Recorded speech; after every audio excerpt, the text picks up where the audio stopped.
Sus, teman saya sus, ini kondisi teman saya makin hari makin gak baik. Jadi saya takut. Terus bawa ke sini deh. Oke, silakan duduk.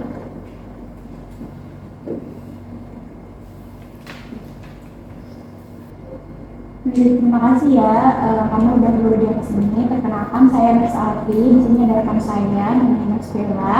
Di sini kita bakal bantu untuk melakukan pemeriksaan awal dengan kakaknya. Oke, perkenalkan saya Miss Alfi. Kalau boleh tahu, di sini panggil siapa? Kakak. Baik.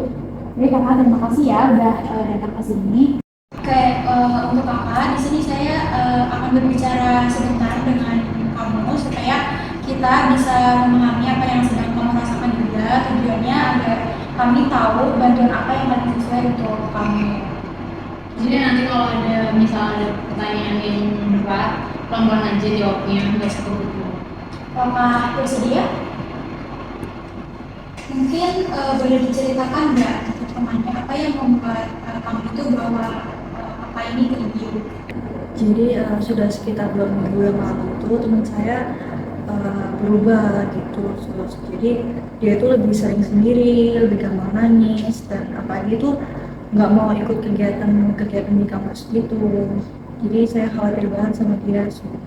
Mungkin ada nggak sih perilaku yang bikin kamu tuh khawatir banget sama teman-teman? Oh iya, pernah itu dia pegang benda tajam gitu. Jadi saya takut dia itu nyakitin dirinya sendiri. Terus itu dia itu beberapa kali juga bilang capek hidup, katanya nggak mau ngerasain beban. Padahal kan bisa cerita ke saya gitu. Ini saya aja bantu.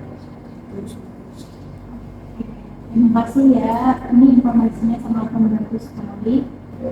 Oke, mungkin untuk kakaknya bisa untuk tunggu di luar dulu karena kami akan melakukan pemeriksaan lebih lanjut kepada temannya. Terima kasih.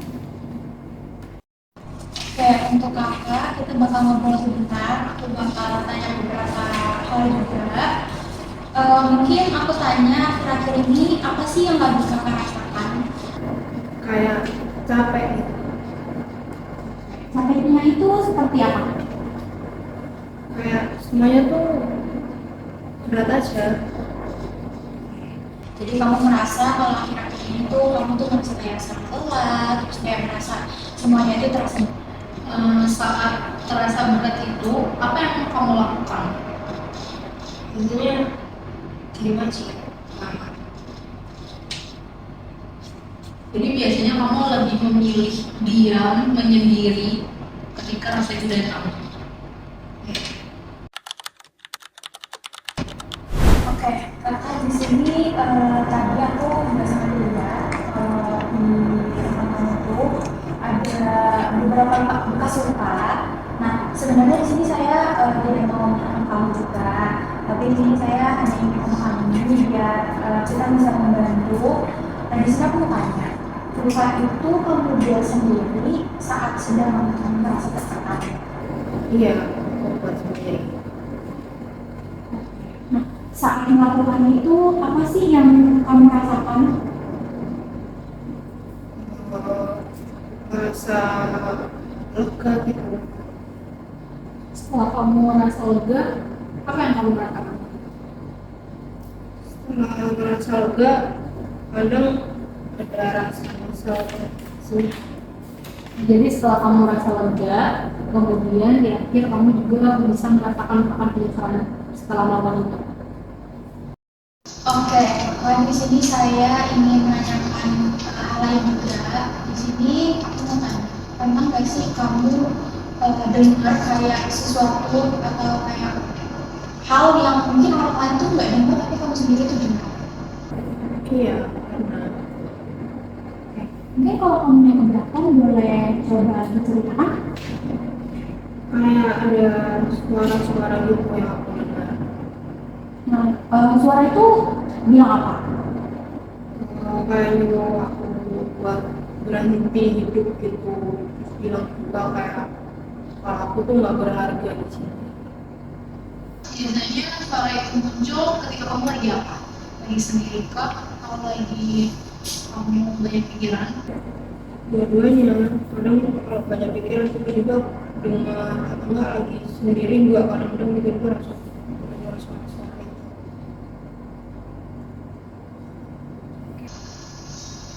Oke, biasanya suara itu bisa sering muncul ketika kamu lagi banyak pikiran, kamu sendiri gitu ya. Oke, terus pas suara itu muncul, kamu tuh merasakan apa? Bingung, terus juga takut. Mungkin kalau selain dari suara itu, pernah nggak sih kamu tuh juga lihat sesuatu yang mungkin orang lain juga nggak lihat? Pernah lihat kayak bayangan-bayangan gitu. Bayangannya itu yang seperti apa?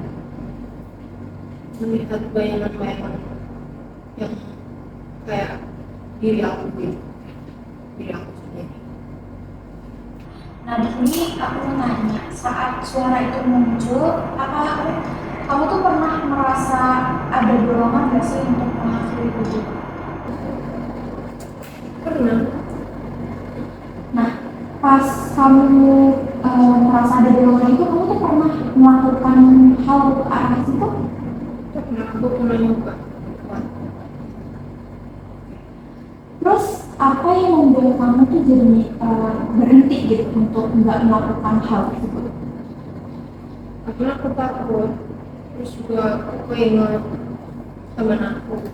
Lalu kalau dorongan itu muncul, apa yang biasanya sedikit membantu kamu untuk kamu bertahan sama diri kamu sendiri? Yaitu adanya teman aku di kehidupan aku itu buat aku lebih tenang dan gak nyakitin. Berarti teman kamu tuh cukup membantu ya untuk kamu menahan diri kamu, mengendalikan diri kamu gitu ya. Kalau sekarang masih ada nggak sih dorongan buat menyakiti? Kadang-kadang kalau lagi sendiri gitu tiba-tiba ada dorongan itu muncul. Oke, kakak, selanjutnya aku mau nanya, ketika kamu lagi ada masalah, kira-kira kamu cerita ke siapa? Nggak cerita ke siapa-siapa sih. Jadi kamu kalau misalnya ada masalah, kamu memilih untuk mendem semuanya itu sendiri. Iya, aku lebih memilih yang di masalahnya sendiri. Kalau misal kamu merasa nggak cukup baik, kira-kira pikiran apa yang muncul dalam diri kamu? Pikiran kayak aku tuh bikin repot orang gitu, kayak aku tuh nyusahin orang. Jadi bisa saya simpulkan ya kalau kamu tuh lagi menanggung beban yang sangat berat terhadap diri kamu sendiri. Permisi, Nar, saya ibunya kakak. Oh iya, silakan ibu. Gimana keadaan anak saya sekarang? Untuk keadaannya kakak sendiri itu sadar ya ibu, terus kita juga sedang mendampingi dan kami juga sedang melakukan pengkajian supaya penanganan anak ibu itu lebih tepat. Ya sih, belakangan ini dia emang banyak berubahnya, Nurse. Tapi ibu juga melihat nggak perubahan kebiasaan makan ataupun tidur kakak? Iya, makanya selalu sedikit, terus tidurnya juga nggak teratur, Nurse. Oke, untuk ibu mungkin bisa tunggu di luar dulu karena kami juga masih melakukan pengkajian. Nanti saat sudah selesai akan kami panggil lagi ibu untuk masuk ke dalam ruangan. Oke, makasih ya, Nurse. Iya, sama-sama. Oke kakak, terima kasih karena tadi kamu udah cerita ke kita tentang yang kamu alami. Saya tahu kalau itu tuh bukan hal yang mudah. Nah, kalau dari pembicaraan tadi, di sini saya bisa menangkap kesimpulan kalau akhir-akhir ini tuh kamu merasa tertekan, terus kamu juga sulit tidur, terus merasa sendirian dan terkadang juga muncul suara atau bayangan yang bikin kamu takut. Oke kakak, kalau misalkan nanti kamu merasa ada dorongan untuk menyakiti diri sendiri lagi, itu kalau bisa kamu sebelum melakukan hal tersebut, kamu bisa menceritakan mungkin kepada orang terdekat, mungkin kepada teman kamu, itu ya. Oke kakak, terima kasih karena tadi kamu udah cerita ke kita tentang yang kamu alami. Saya tahu kalau itu tuh bukan hal yang mudah. Nah, kalau dari pembicaraan tadi, di sini saya bisa menangkap kesimpulan kalau akhir-akhir ini tuh kamu merasa tertekan, terus kamu juga sulit tidur, terus merasa sendirian, dan terkadang juga muncul suara pembayangan yang bikin kamu takut. Oke, kakak, kalau misalkan nanti kamu merasa ada dorongan untuk menyakiti diri sendiri lagi, itu kalau bisa kamu sebelum melakukan hal tersebut, kamu bisa menceritakan dulu kepada orang terdekat, mungkin kepada teman kamu. Itu ya.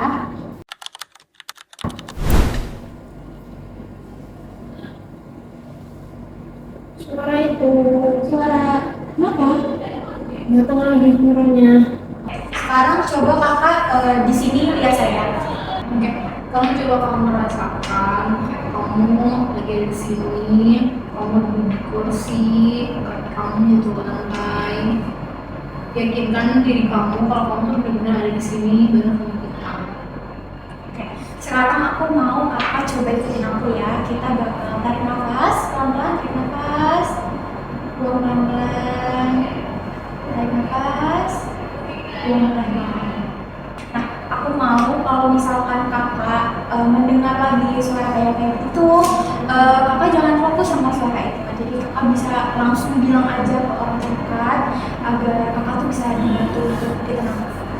Terus kakak juga bisa melakukan tarik nafas dan buang nafas seperti tadi sampai kakak tenang. Aku sudah tenang sekarang?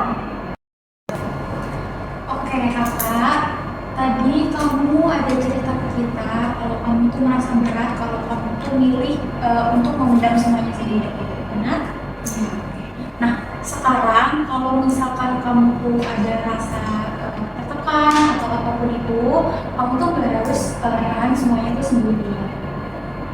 Dan tadi kan kamu juga sempat bilang kalau teman kamu tuh sangat berharga gitu ya, bisa bikin kamu tuh lebih bisa bertahan gitu. Nah, itu artinya masih ada orang yang bisa bikin kamu tuh merasa lebih aman.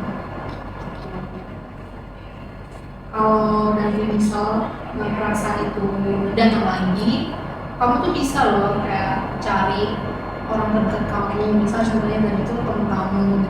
Bisa kamu langsung ngomong ke dia, gak langsung cerita, cuma ngomong kayak aku lagi gak baik-baik aja. Itu bisa langsung diomongin daripada kamu ngambil itu sendirian. Permisi, keluarga pasien atas nama kakak. Ya, oke, bisa masuk ya Bu? Oke, sekarang kakak gimana perasaannya setelah kita ngobrol tadi? Sekarang udah jauh lebih tenang sih. Oke, jadi kamu sekarang merasa tegangannya juga sudah lebih berkurang ya. Oke, nanti kalau misalkan kamu ada merasa tertekan lagi atau ada dorongan untuk menyakiti diri lagi yang muncul, itu apa yang bakal kamu lakuin dulu?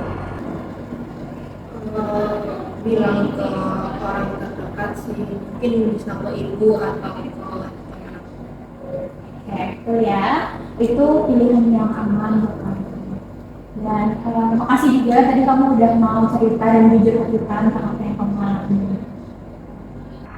Oke Ibu, untuk sekarang itu kakak keadaannya jauh lebih tenang, terus kita juga perlu melakukan observasi lebih lanjut. Jadi nanti kalau misalnya kakak mulai gelisah lagi, dengan suara itu lagi, atau mulai menarik diri lagi dari lingkungannya, ibu bisa segera bawa kakak ke sini lagi untuk konsultasi dengan kami. Oke, untuk kakak hari ini kamu itu udah melakukan hal yang bagus, hal yang penting juga. Kamu udah mau datang ke sini, udah mau cerita juga, dan udah mau bekerja sama juga tadi. Nah itu tuh udah awalan yang bagus banget buat kamu tuh menjaga diri kamu tuh agar tetap aman. Nah di sini kami bakal tetap mendampingi kamu. Kalau misalkan kamu merasa ada tekanan lagi atau merasa hal yang membuat kamu tidak nyaman, kamu bisa langsung cerita aja ke orang terdekat. Jadi jangan sampai kamu pendam sendiri lagi. Oke, karena di sini pemeriksaannya udah selesai juga, tidak ada yang perlu diobservasi lagi. Mungkin untuk ibu dan kakak bisa kembali ke rumah. Terima kasih. Terima kasih, Nas. Sehat selalu, Oke. ya.